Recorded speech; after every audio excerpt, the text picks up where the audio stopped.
Welcome everybody to Wizards Outlook. We got Raymond Lyons here tonight. I'm Wilson Tarpley Jr. and watching the Wizards continue their West Coast road trip. I think this is their second to last game. They finished up at Dallas on Monday night. They took on the Phoenix Suns in this one, and the Suns held off the Wizards late 119-109. Right, we saw several iterations of the Wizards throughout the course of this game. We saw the third quarter team that kind of fought back and really closed the gap after giving giving up a lot of the rope in the first half. And then we just saw down the stretch, the Suns kind of get the things they needed late. But what did you think of this outing from Washington? Um, I mean, at the very least they look more competitive than they have recently. So that's something positive to hang on, but they got to stop digging themselves into a hole early. Because as you can see, with them playing uh, about as good as they're going to play in the second half, they, they were teetering around a 10-point deficit for pretty much the entire, the entire down the stretch of the game. So, I mean, they cleaned up a little bit in the first half and are still able to come out with that, with that intensity in the second half. Then they got a legit shot at this game. I mean, it's still a winnable game, but the uh, the task gets that much harder when you dig yourself into such a deep hole. We always talk about checking off boxes. They checked off some tonight. Others were left unattended. The big thing about them is like the boxes they don't check off, they like fail miserably at. Like we if it's a night where they don't rebound well, they get out rebounded by 20. Like if you're gonna lose a rebounding battle, keep it keep it within arm's reach, because that type of stuff adds up. The free throw line disparity. They sent the Suns to the line 28 times. They only got to the line 9 times. The Suns made 26 of their 28 free throws. Wizards made 7. You lose 19. You give up a 19-point advantage on the free throw line in the 10-point game. It adds up. So in that case, they just be more aggressive on offense and try to get to the line, and then be more disciplined on defense and keep them off the line a little bit. So it, I guess those are things you kind of expect from a young team, but at the same time, it's got to be some progress shown even throughout the course of a single season, because these are things that are pretty routine in their losses. The reason why this wasn't a a blowout per se is because they shot the ball fairly well. So they do things to kind of cover up for their deficiencies, but the deficiencies are just so far to the left that it's they make it damn near impossible for them to fully get over that hump. So you know, and the Suns they're not playing their best right now, but they got a lot of firepower. Um, they just acquired Nick Richards, who had himself a night, and ironically, the things he does well are traditionally things that give the Wizards problems, and that showed itself. So yeah, man, it was just kind of a law of averages tonight, um, and the Suns came out on top. Yeah, to your point, talk about the things on the nights where they don't do things well. It's just severely costly. Like it's just never in any type of moderation. You talked about the glass, right? Phoenix wins the glass 53-37. They both took 90 shots. The Wizards even made 2 more field goals than the Suns. The Wizards made 5 more threes than the Suns. You know what jumped out when you were talking? I was looking the free throw line, 28-9, as you said, 28 attempts, 9 attempts in a game where you made 2 more field goals than the opposing team. The disparity at the line not nearly, it heavily impacted this game.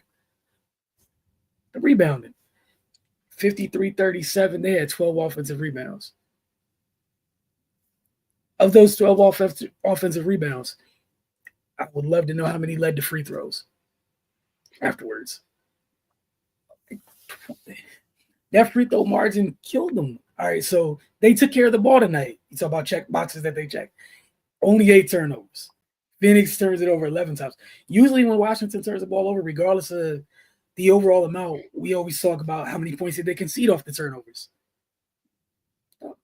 8 turnovers, just 6 points off them tonight. Phoenix, on the other hand, 11 turnovers, they conceded 16. Washington won in fast break points. They were tied in points in the paint, 44 apiece. Fouls, 17-11. The narrowest of things. And it cost them drastically. Like, again, when you were laying it all out, just you were literally walking me through the team stats. Don't know if you're aware, but that's where we were going. Again, just 9 trips to the line. And we've been talking all year with the type of size they have in the backcourt, on the wing or whatnot. They need to be getting to the line like at least 10 to 15 times a game. We saw Bilal with, the outstanding lob that he caught tonight.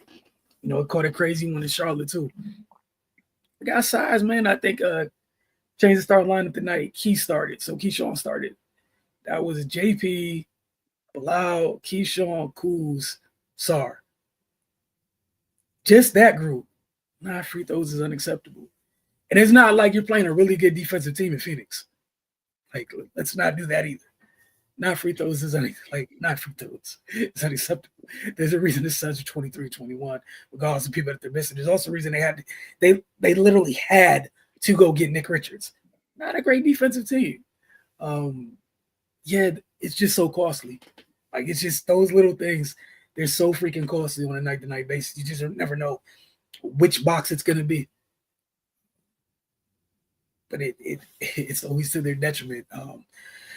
All right, player of the game in this one. Man, I went Nick Richards. Okay. 2019. We talked a lot about the rebounding disparity, and he was obviously a big part of that.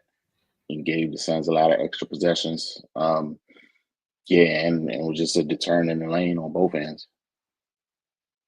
Yeah, I went Nick Richards, got both awards for me tonight. One, they don't. Yes, they needed you. They went to go acquire you. No one expects damn near 2020 from you.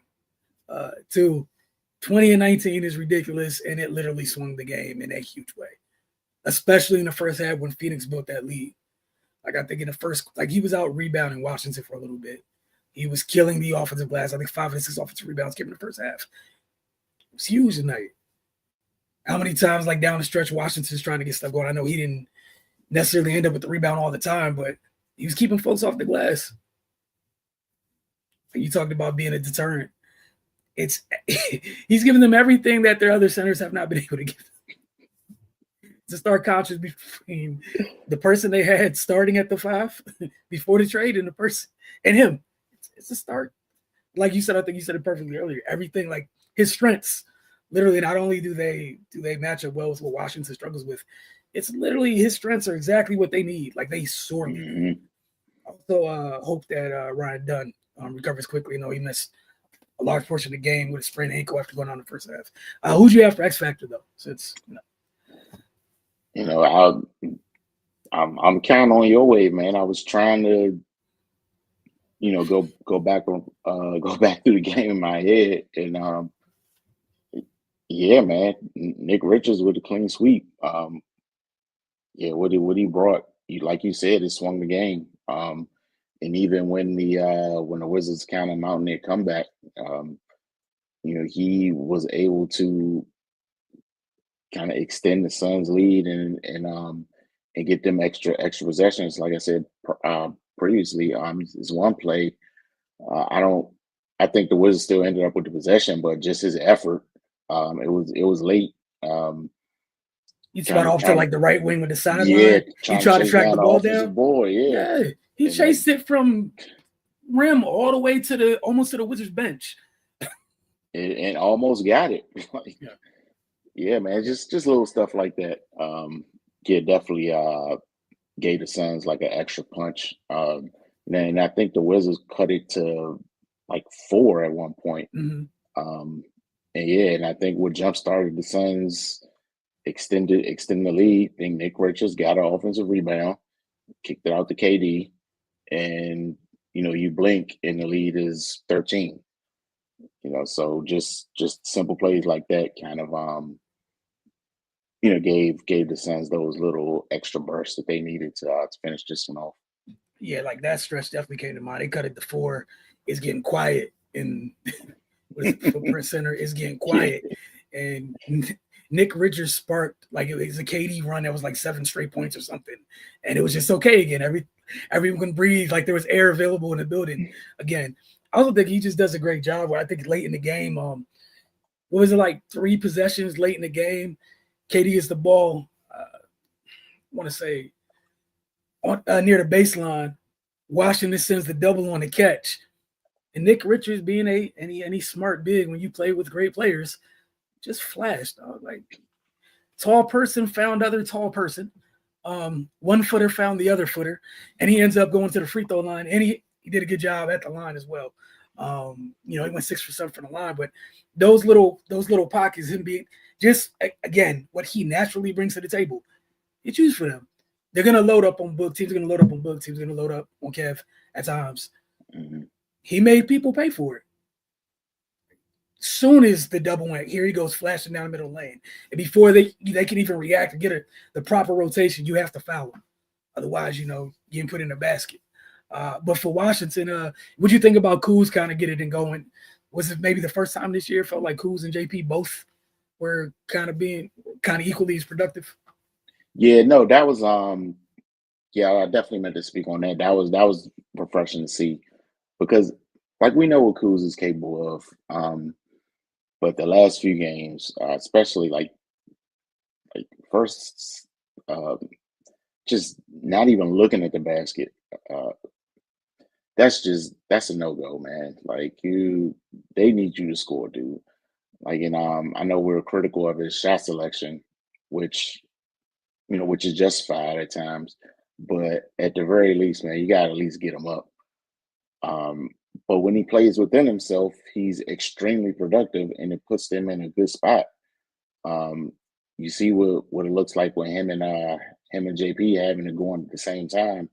It they're they're an okay team when that happens. Just if they can get in the area of this consistently and they clean up some other things, then it's going to lead to wins, man. Um, but yeah, just the way he started the game,